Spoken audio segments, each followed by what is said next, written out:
أبدا. نسألك يا ربنا أن تتولى أمرنا ولا تكلنا لأنفسنا طرفة عين يا الله، فإنك يا ربنا إذا رضيت أن تتولى أمرنا فقد شهدت لنا بنور الإيمان في قلوبنا. أنت القائل في قرآنك: الله ولي الذين آمنوا. نسألك يا ربنا أن ترد أمتنا الغالية التي أسكنت حبها قلبي إلى القرآن وإلى السنة وإلى الحق ردا جميلا. اللهم وكما آمنا بنبيك ولم نره فلا تفرق اللهم بيننا وبينه حتى تدخلنا مدخله يا رب. هذا حالنا لا يخفى عليك، وهذا ضعفنا ظاهر بين يديك، فعاملنا ربنا بالإحسان إذ الفضل منك وإليك، ولا تعاملنا بأعمالنا وعاملنا برحمتك الواسعة يا أرحم الراحمين. نسألك يا ربنا أن تحرسنا بعينك التي لا تنام، وأن تكنفنا بركنك الذي لا يضام، وأن تكلأنا في الليل وفي النهار. أنت ثقتنا ورجاؤنا يا الله. يا من قل عند نعمه شكري فلم يحرمني، ويا من قل عند بلائه صبري فلم يعذبني، يا من رأى علي الخطايا فلم يعاقبني، يا ذا المعروف الذي لا ينقضي أبدا، ويا ذا الوجه الذي لا يبلى أبدا، ويا ذا الأيادي التي لا تحصى عددا، ويا ذا النور الذي لا يطفأ سرمدا. أسألك ربي أن تصلي على محمد وآله ومن تلا وبعد. أيها السادة الكرام، استمعت لشيخنا بارك الله تبارك وتعالى فيه لحسن آدائه ولعلو قراءته وأحكامه. استمعت له في آيات بينات من سورة العنكبوت، استهل تلاوته بقول الحق سبحانه: يا عبادي الذين آمنوا إن أرضي واسعة فإياي فاعبدون، كل نفس ذائقة الموت ثم إلينا ترجعون، والذين آمنوا وعملوا الصالحات لنبوئنهم من الجنة غرفا تجري من تحتها الأنهار خالدين فيها، نعم أجر العاملين الذين صبروا وعلى ربهم يتوكلون. وكأي من دابة لا تحمل رزقها الله يرزقها وإياكم وهو السميع العليم. ولئن سألتهم من خلق السماوات والأرض وسخر الشمس والقمر ليقولن الله، فأنى يؤفكون. الله يبسط الرزق لمن يشاء من عباده ويقدر له، إن الله بكل شيء عليم. ولئن سألتهم من نزل من السماء ماء فأحيا به الأرض من بعد موتها ليقولن الله، قل الحمد لله بل أكثرهم لا يعقلون. اسمع: وما هذه الحياة الدنيا. يبقى قال كل نفس ذائقة الموت. ليه؟ لأن الحياة الدنيا غير باقية. وما هذه الحياة الدنيا إلا لهو ولعب. في الأعراف والعنكبوت. القرآن كله لعب ولعبين له إلا سورة الايه؟ الأعراف والعنكبوت. يجي واد بيسمع قام لخبطهم في بعض. قام المعلم قال له: يا شيخ محمود ايه؟ اسمع يا من تموت. قال له: نعم. قال له واعلم بأن اللهو قبل اللعب في الأعراف والعنكبوت.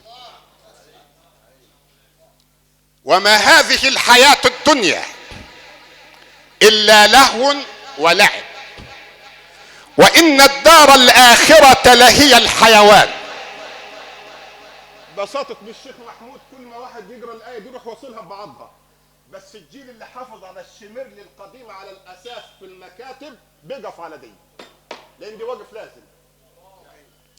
جماعة جدد بقى بتوع المصاحف الحديثة دي بروح أقول لك يا عم ده عليها صلي وكل. لا لا، سيدنا الشيخ وقف عليه، يبقى برضك هو من الربة القديمة الحلوة. وما هذه الحياة الدنيا إلا لهو ولعب، وإن الدار الآخرة لهي الحيوان.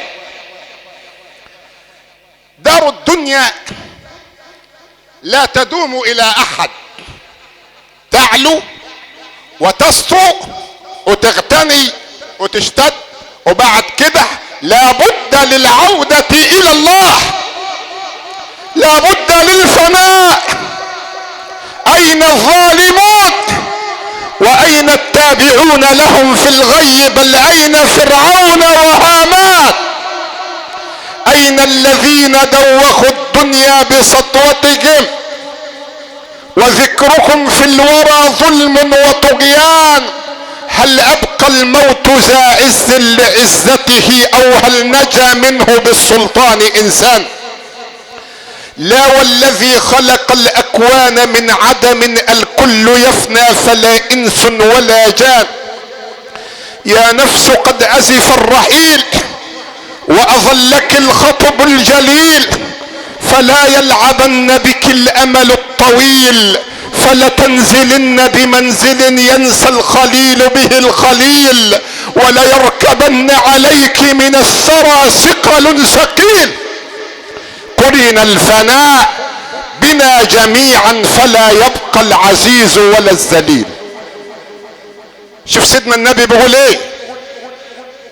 بيقول ان الدنيا حلوة خضرة، وان الله مستخلفكم فيها فينظر ماذا تعملون، فاتقوا الدنيا واتقوا النساء فانها اول فتنة بني اسرائيل. اوعى الدنيا، اوعى الدنيا تجرك. ليه؟ انما مثل الحياة الدنيا كماء انزلناه من السماء فاختلط به نبات الارض مما يأكل الناس والانعام، حتى اذا اخذت الارض زخرفها وزينت وظن اهلها انهم قادرون عليها، اتاها امرنا ليلا او نهارا فجعلناها حصيدا كأن لم تغن بالامس. دي الدنيا يا عم. قل متاع الدنيا قليل واضرب لهم مثل الحياة الدنيا، انما الحياة الدنيا لعب ولهو وزينة. ويتكلم ربنا مرارا وتكرارا عن الدنيا ليوقظ العقول الغافلة التي عشقت الدنيا وجعلت الدنيا هي مستقرها ونست لقاء الله تبارك وتعالى يوم القيامة. مهما كان معك، مهما كنت فوق، المزامير القديمة اللي كانت اصواتها حلوة مش في التراب دلوقتي؟ امال ايه؟ امال ايه يا عم؟ الاغنياء راحوا فين؟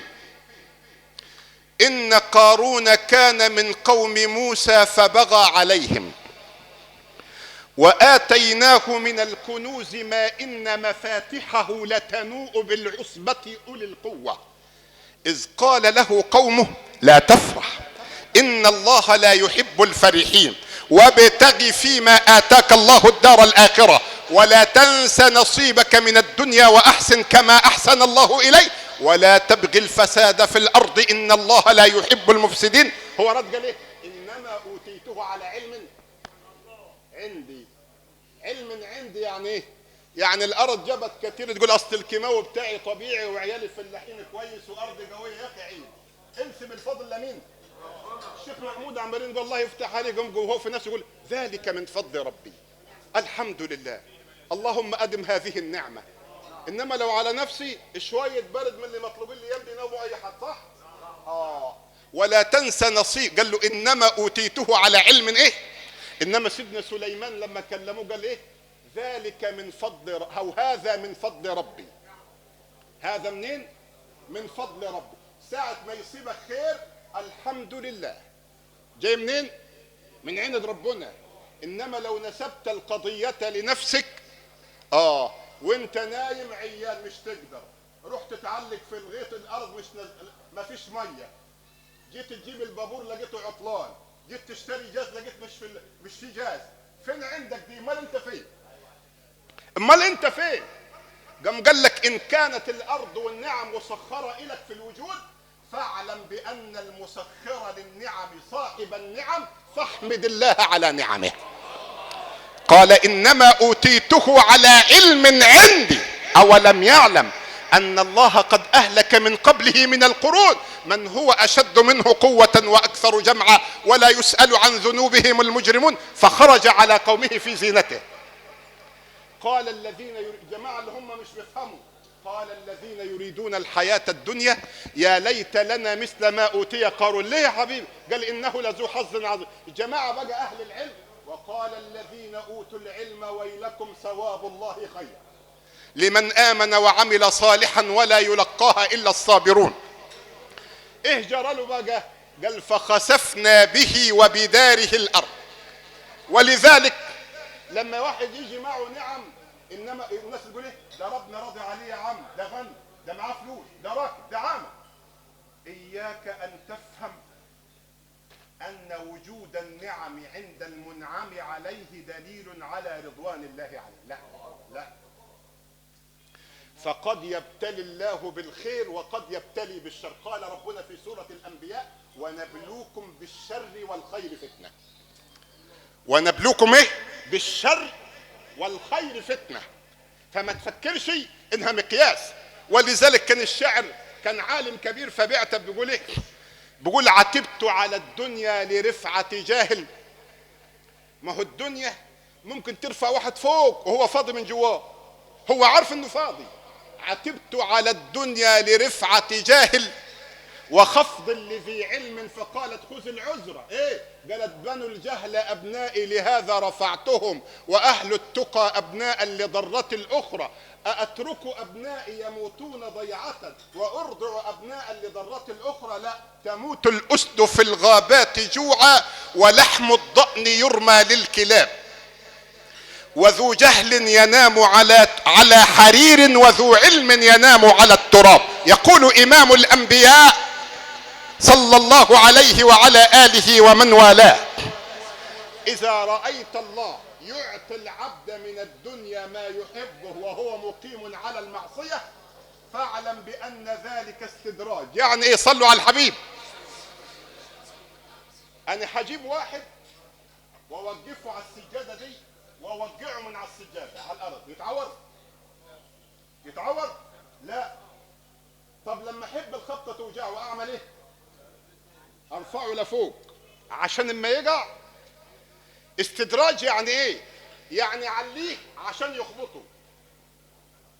يقوم ينزل قول الله تعالى فلما نسوا. النبي يقرأ في الحديث فلما نسوا ما ذكروا به فتحنا عليهم. فتحنا ايه؟ ساعة ما تلاقي في القرآن عليك يبقى على راسك. يقول لها ما كسبت وعليها. ولذلك يقول إنا فتحنا لك، مش عليك، إنا فتحنا لك. فلما نسوا ما ذكروا به فتحنا عليهم أبواب كل شيء حتى إذا فرحوا بما أوتوا أخذناهم بغتة فإذا هم مبلسون فقطع دابر القوم الذين ظلموا والحمد لله رب العالمين. وأنا أنادي أنا في العزا كل يوم عاوز القراء يكون زي الشيخ محمود كده. يعني ربع العنكبوت يا عبادي الذين آمنوا اللي هو ربع ولا تجادلوا. خلي بالك ما بسمعش حد يقرأ الكلام ده، مش بسمع. أنا عاوز اللي يطلع يقرأ يتعلم ويقرأ. يتعلم، مش يجيب شريط للشيخ محمود ويسمعه، لا، يروح للشيخ ويمسك المصحف ويتعلم. شو انت عملت كده ولا طلع كده؟